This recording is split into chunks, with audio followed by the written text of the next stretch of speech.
आज जब यह महत्वपूर्ण वेबिनार चल रहा है, सार्वजनिक परिवहन पर एक विस्तृत फोरम भी आयोजित हो रहा है, जिसमें इगोर निकोलाएविच अपनी विस्तृत रिपोर्ट के साथ उपस्थित हैं।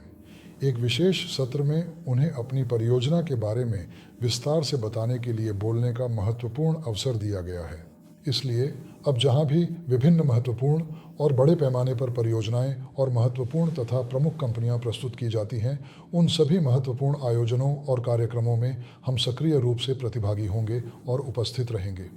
पहले ऐसा करना क्यों संभव नहीं था? हम पहले भी बता चुके हैं कि हाँ, हमने अपनी तकनीक प्रस्तुत की थी, दिखाया था।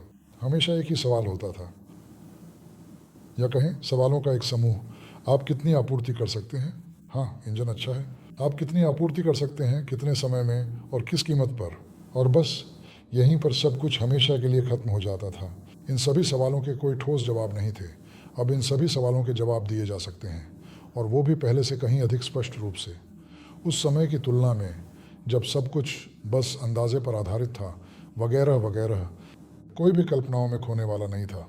कोई भी हवाई किले नहीं बना रहा था। कहते थे, नहीं, हम अभी यह नहीं कर सकते, जब कर सको तब आना। इसीलिए जब तक हम अपने विकास और उत्पादों को पर्याप्त गंभीर औद्योगिक रूप में एक सुव्यवस्थित और पेशेवर तरीके से प्रस्तुत नहीं कर सकते थे, तब तक जो लोगों की वास्तविक ज़रूरतों और महत्वपूर्ण मांगों को पूरी तरह से पूरा करते हों और गोस्ट मानकों के बिल्कुल अनुरूप हों, तकनीकी नियमों, सभी आवश्यक आवश्यकताओं और गुणवत्ता मानदंडों के अनुसार, तब तक किसी से भी बात करना, किसी भी प्रकार की चर्चा करना या कोई भी अनुबंध करना पूरी तरह से बेकार था। यह नियमों के पूरी तरह बाहर था। अब यह आसानी से किया जा सकता है। इसलिए सिद्धांत रूप में इस महत्वपूर्ण परियोजना पर काम पहले ही सफलतापूर्वक शुरू हो चुका है और प्रारंभिक अनुबंध पहले ही विधिवत रूप से संपन्न किए जा चुके हैं। ये सभी अनुबंध परियोजना की विशिष्ट वास्तविकताओं और स्वयं उद्यम की अनूठी विशिष्टताओं को पूरी तरह से ध्यान में रखते हुए सावधानीपूर्वक तैयार और निष्पादित किए गए हैं। हालांकि ये ध्यान रखना महत्वपूर्ण है कि अभी तक संचालन शुरू करने के लिए आवश्यक आधिकारिक अनुमति प्राप्त नहीं हुई है। इसलिए जो अनुबंध किए जा रहे हैं वे इस विशेषता को ध्यान में रखते हैं और तदनुसार यह अनुबंधीय दायित्वों की पूर्ति की समय सीमा में भी ध्यान में रखा जाता है।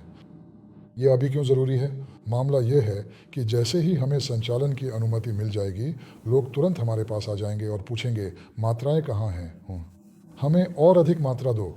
और हम हमेशा कहते हैं, दोस्तों कृपया समझिए, फोटोनिक्स के साथ आप जो उत्पाद देंगे, पहला उपकरण जैसे कि लिथोग्राफ, आप उसे 2 साल बाद ही उपलब्ध करा पाएंगे।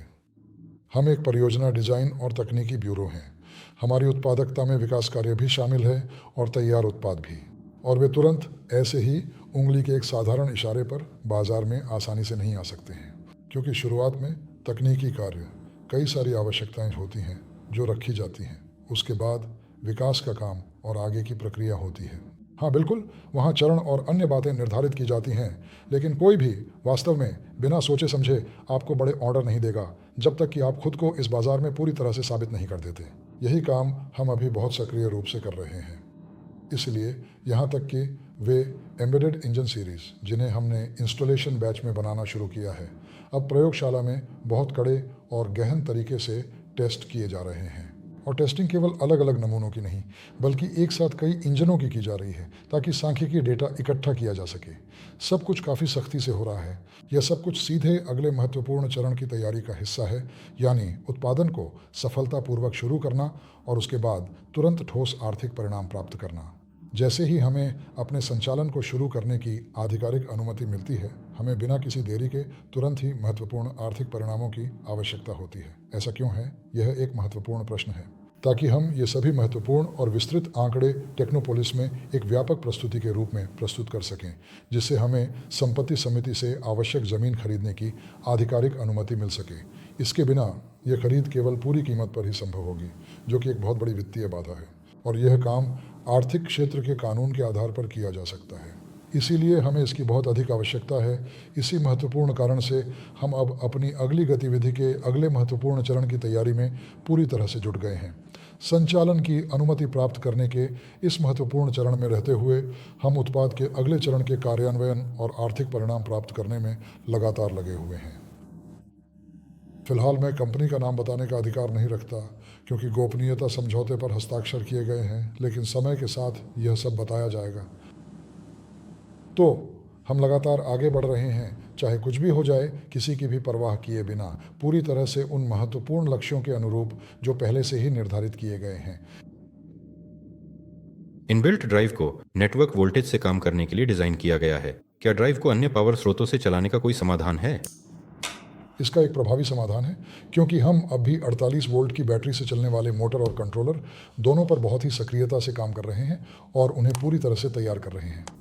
विशेष रूप से कोण ग्राइंडर जो 48 वोल्ट की शक्ति से चलेगी। ठीक कल ही गहराई वाले वाइब्रेटर के लिए 50 मिलीमीटर डायमीटर का एक मजबूत ड्राइव बनाने को लेकर विस्तृत बातचीत हुई थी। वहाँ दो मुख्य प्रकार के वाइब्रेटर होते हैं, एक ट्रॉस वाला, दूसरा प्रत्यक्ष क्रिया वाला। ये दोनों ही नेटवर्क से और बैटरी से भी चल सकते हैं, जो कि एक बहुत ही दिलचस्प और अभिनव समाधान है जिसे निश्चित रूप से लागू किया जा सकता है। इसी के लिए हम अभी ऐसे अनुप्रयोगों के लिए विशेष कंट्रोलर पर सक्रिय रूप से काम कर रहे हैं। धन्यवाद। क्या आप रोशन और गौतम के साथ सहयोग करेंगे? अगर वे चाहेंगे तो ज़रूर करेंगे। क्या आपके पास पहले से तैयार R&D है जिसे बेचा या पेश किया जा सके? हाँ, यह बात सही है, लेकिन समझिए, उपभोक्ता से अलग होकर अनुसंधान और विकास R&D का कार्य नहीं किया जा सकता है। हमारे पास ऐसी तकनीक पर आधारित बुनियादी प्रायोगिक डिज़ाइन कार्य और विकास के साधन उपलब्ध हैं, जिन्हें ग्राहक की तकनीकी आवश्यकताओं के अनुरूप ढालने के बाद ही इस्तेमाल किया जा सकता है। ऐसी उपलब्धियां हमारे पास हैं। क्या एम्बेडेड इंजन का अपना कोई नाम होगा? हाँ, इस पर अभी भी काम चल रहा है, क्योंकि जितनी सारी संभावित मॉडिफिकेशन हो सकती हैं, उन्हें ध्यान में रखते हुए उसमें 600 से भी ज़्यादा हैं। हर तरह के वेरिएंट, वोल्टेज के अनुसार, पैकेट की लंबाई के अनुसार, तापमान सेंसर की उपस्थिति, एनकोडर और शाफ्ट एंड के डिज़ाइन के अनुसार। इस काम के लिए अभी तकनीकी शर्तें विकसित की जा रही हैं। सारी वे आवश्यक चीज़ें जो बहुत ज़रूरी हैं ताकि हम इसका सफलतापूर्वक उत्पादन कर सकें, क्योंकि इसके लिए कुछ विशेष दस्तावेज़ों की आवश्यकता होती है ताकि हम इसे प्रमाणित भी कर सकें, चूँकि हमारी कोण ग्राइंडर प्रमाणित है। साथ ही हमने अभी एक और चीज़ विकसित की है, लेकिन इसे अभी लागू नहीं किया है, एक मानक दस्तावेज़, गुणवत्ता प्रबंधन के लिए नियमावली। ये वह चीज़ है जो अनिवार्य रूप से चाहिए। हालांकि यह बच्चों की नकल है जो संयुक्त राज्य अमेरिका से कॉपी की गई है। सोवियत समय में वहाँ कोई प्रबंधन नहीं था, कुछ भी नहीं, फिर भी गुणवत्ता थी। चाहे कोई कुछ भी कहे, टीवी और फ्रिज 30-30 साल तक आसानी से चलते थे, बस बल्ब ही बदलने पड़ते थे। हाँ, वे बिल्कुल एक अलग पीढ़ी के उत्पाद थे, लेकिन फिर भी वे पहले साल में बिल्कुल भी नहीं टूटते थे, इसलिए वे बहुत लंबे समय तक वास्तव में चलते थे। वह तकनीक बहुत ही विश्वसनीय थी, क्योंकि देश को वस्तुओं से पूरी तरह भरने का लक्ष्य था, इसलिए उन्हें दीर्घकालिक उपयोग की वस्तुएं कहा जाता था। आपका क्या मानना है, क्या उत्पादों की गुणवत्ता चीन से बेहतर होगी? आप जानते हैं, अभी हमारे यहाँ एक समर्पित कर्मचारी है जो प्रत्येक उत्पाद के पैकेट पर सावधानीपूर्वक लिखता है, LLC सोवल मार्शल में विकसित और निर्मित। ये सुनिश्चित करता है कि हर एक पुर्जे का एक विशिष्ट और अद्वितीय पहचान संख्या होती है जो उसकी गुणवत्ता और प्रामाणिकता को दर्शाती है, और हर कोई जिसने यह उत्पाद खरीदा है या किसी तरह उसके हाथ में आया है जान सकेगा कि यह LLC सोवल मैश में बनाया गया है।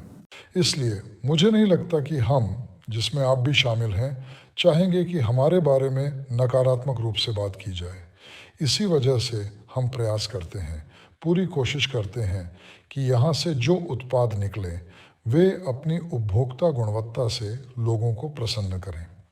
आप जानते हैं, एक ऐसा गहरा और स्वाभाविक मनोवैज्ञानिक अवरोध होता है, एक ऐसी आंतरिक बाधा जो हर उस माँ के लिए बिल्कुल सामान्य और स्वाभाविक है जिसने अभी अभी एक बच्चे को जन्म दिया है और पहली बार उसे अपने पैरों पर चलने देने से बहुत अधिक डरती है, उसकी सुरक्षा को लेकर चिंतित रहती है। ठीक वैसे ही कर्मचारी भी अक्सर इसी तरह का संकोच महसूस करते हैं। वे अक्सर अपने द्वारा बनाए गए या जिस पर उन्होंने काम किया है उस उत्पाद को अपने हाथ से छोड़ने से बहुत डरते हैं, क्योंकि उनके मन के अंदर ही अंदर हमेशा कुछ अनकहा सा, एक गहरी असुरक्षा सी बनी रहती है जो उन्हें आगे बढ़ने से रोकती है। और इस अवरोध को पार करना ज़रूरी है। ये बाधा पार करना आसान होता है जब आप ऐसे उद्यम में आते हैं जहाँ सदियों से एक ही तरह का उत्पाद बनता आ रहा है, तो आप भी आते हैं और वही काम करने लगते हैं, क्योंकि वे जानते हैं लोग लेंगे, आलोचना करेंगे, इससे फ़र्क नहीं पड़ता। वो हैरान होता है आखिर क्यों अचानक और उद्यम नहीं खरीदते। ऐसी आशंकाएं हमेशा रहेंगी, यह अच्छा है, यह समझदारी भरा है। लेकिन साथ ही जैसा कि कहा जाता है, मछली पकड़ने से पहले अनंत काल तक कांटे को चमकाते नहीं रह सकते। एक निश्चित चरण पर रुकना चाहिए और यह स्पष्ट रूप से कहना चाहिए, यह अनुकूल है, यह अनुकूल नहीं है, ताकि हद से ज़्यादा ना हो जाए। बेशक आप लेबल के साथ रंगीन डिब्बा बना सकते हैं, आकर्षक बना सकते हैं, लेकिन यह समझना ज़रूरी है कि उत्पाद कहाँ जा रहा है और किस लिए। हर एक उपभोक्ता के लिए अपनी अपनी विशिष्ट रणनीतियाँ बनानी चाहिए और सभी महत्वपूर्ण कारकों को ध्यान में रखना चाहिए। प्रत्येक ग्राहक को उसकी विशेष आवश्यकताओं और मांगों के अनुसार एक उपयुक्त प्रस्ताव देना चाहिए। क्या हमारा खुद का इंटरनेट स्टोर होगा? अंतर्राष्ट्रीय विस्तार को लेकर क्या योजनाएं हैं? समय के साथ यह उन्नत तकनीक पूरी दुनिया में निश्चित रूप से फैल जाएगी, इसमें कोई संदेह नहीं है। इंटरनेट बिक्री, यह महत्वपूर्ण जिम्मेदारी आपकी है अलेक्जेंडर। हम होंगे, हम इसे बनाएंगे। और क्या अन्य विकल्प उपलब्ध हैं? वादा किया है, पूरा ही करेगा। हाँ, बिल्कुल बिल्कुल होंगे मेरे प्रिय साथी।